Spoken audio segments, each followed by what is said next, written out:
Good morning, everyone. So, our today's topic in business law is company law. So, first we need to know what is a company. So, the word company is derived from a Latin word which is company, which means a group of person who took their needs together, who jointly make efforts for a certain objective.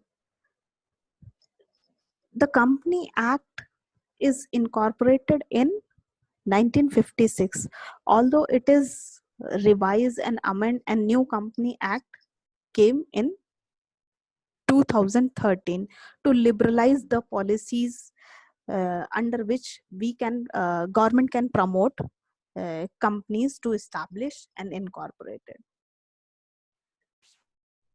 So what is a company? See, a company can be described as an association of many persons who contribute money to a common stock and employ that money in terms of capital for some trade or business. The person who contribute are called members of the company. They can easily transfer their shares to another member, another person, and then that new person became the member of the company. Thus, the company has what is commonly known as perceptual succession. That means with the withdrawal or death of a member of a company, the company does not comes to an end. The life of company is independent of lives of their members. So members may come and go, but company continues until it's dissolved. So according to companies law, a company is a voluntary association of persons with formed for some common purpose with the capital divisible into parts known as shares. And according to Companies Act, a company means a company formed and registered under Companies Act. There are certain features of a registered company under Companies Act, which are as follows. First feature is it is a voluntary association. That means there is no compulsion on a person to be a part of a company. A person can voluntarily become member of a company. Second feature is incorporated association. So a company must be incorporated, that means registered under Company Act. See, there is a difference in partnership and company. If a partnership a firm can be registered or unregistered. They have more or less similar rights. But for a company, it need to be registered under Companies Act. Otherwise, it is not become a legal entity. So a company must be incorporated and registered under Companies Act. However, the minimum number of required member to be registered as a public company is 7, and for a private company is 2, which is provided in Section 3 of Companies Act. Third essential is separate legal entity. See, a company has a separate legal entity from its members. Uh, in Partnership Act, a partnership firm is not a separate legal entity. It is uh, known by the members of the partnership firm, which is partners. But in case of companies are having a separate legal entity. A company is created with sanction of Companies Act, and it is not itself a human being. It is therefore called an artificial person, and it has a separate entity in eyes of law from its members. Next, feature is separate property. So a company formed under Companies Act can hold separate properties in its own name.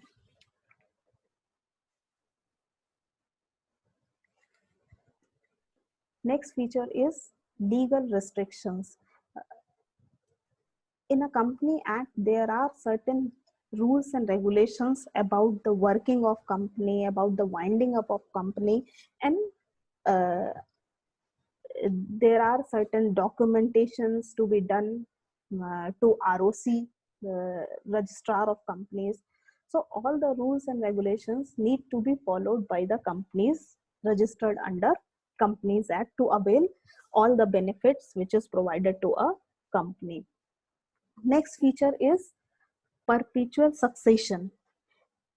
It means a company, being an artificial person, cannot be incapacitated by illness or death of any person. So that means a company does not have a lifespan. It is a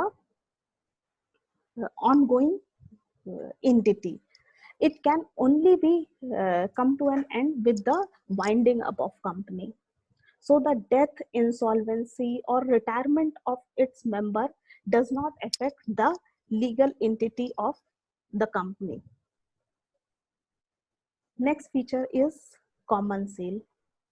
Just like a natural person, the signature of a person is required to authenticate a document.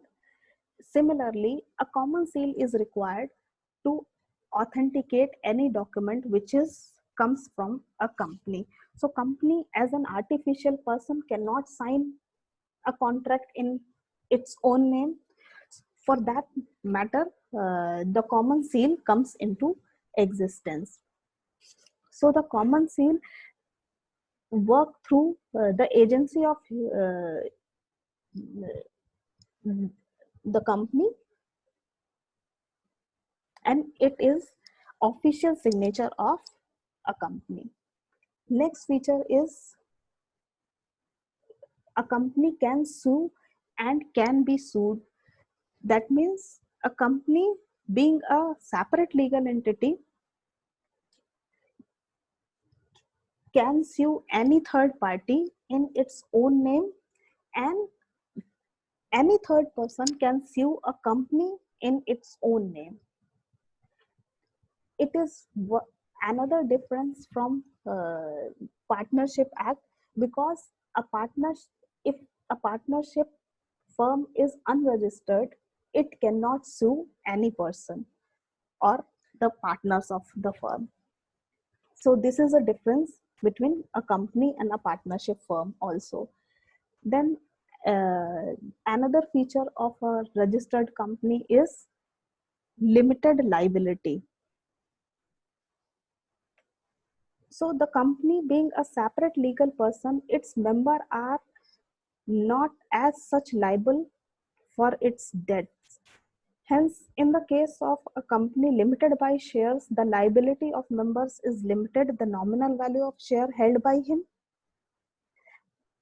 And if the shares are fully paid, the liability will be nil.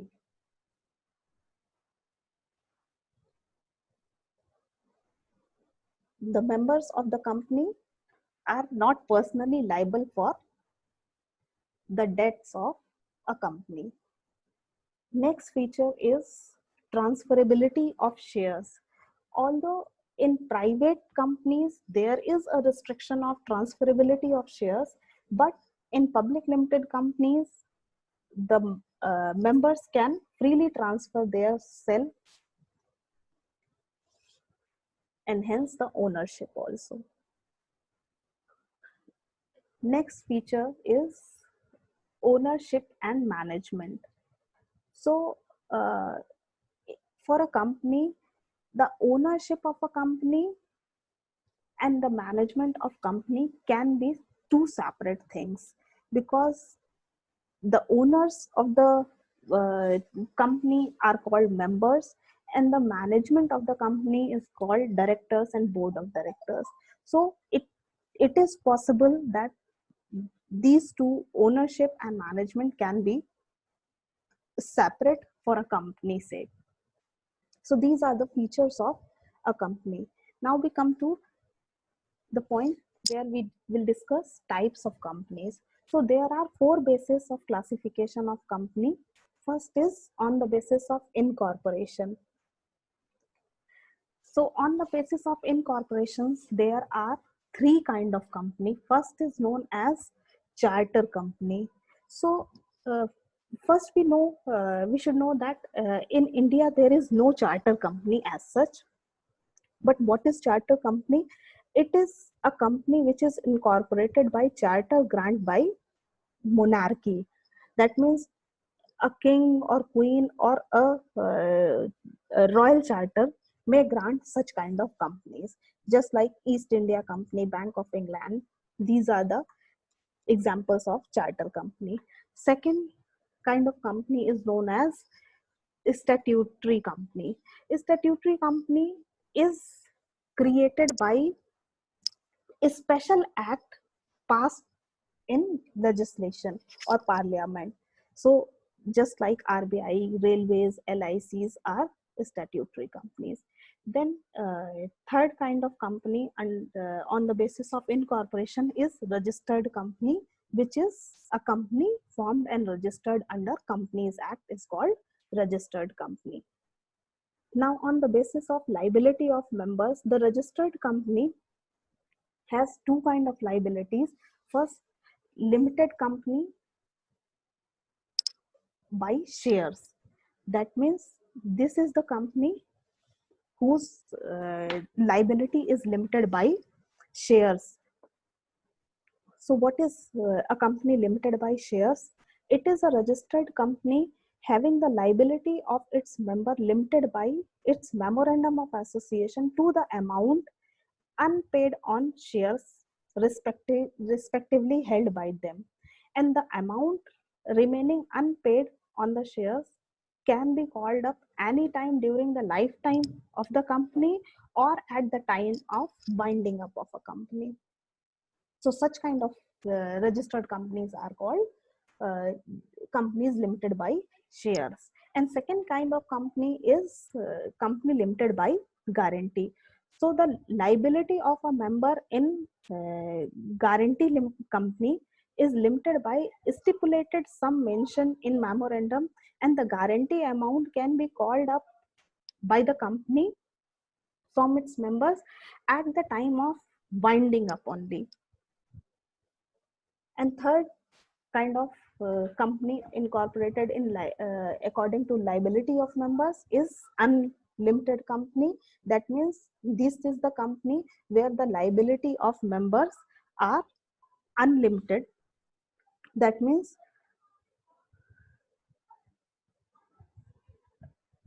the liability of members of such company in the event of winding up is up to full extent. Now on the basis of numbers of member, there are three kind of companies. First is private company. Private company, there are three necessities or three essentials for a private company. So first essential is there is a restriction of transfer of shares. That means in a private company, that shares cannot be freely transferable to one person to another, because there is a limitation of members. And the limit second, this will become the second essential of private company, which is the number of member limits to 2 to 200. That means a private limited company can have maximum 200 members only. And third essential is there is a prohibition of invitation to public to subscribe its share, because if there is an invitation to invitation to public to subscribe share, there could be possibility that there are more than 200 members. So this will exceed the idea of private company. And there is another kind of company on the basis of numbers of member is public limited company. So in public limited company, these three restrictions are not there. However, the minimum number of members are 7 in such kind of company, and they can share, they can invite, they can provide invitation to public to subscribe their share, and there is no limit of maximum number of members. In Companies Act 2013, there is one more kind of company introduced, which is called one person company. Uh, this is a company which is held by one person only. That means only one member is there for the whole share capital of the company.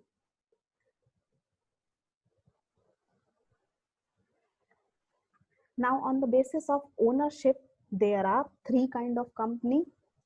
So first kind of company is known as government company. As the name suggests,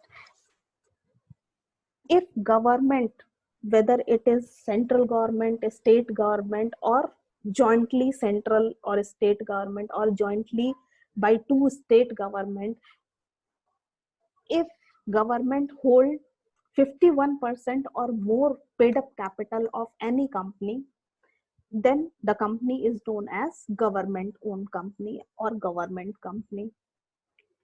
Then there is another kind of company on the basis of ownership, which is holding and subsidiary company. It is just like the government company.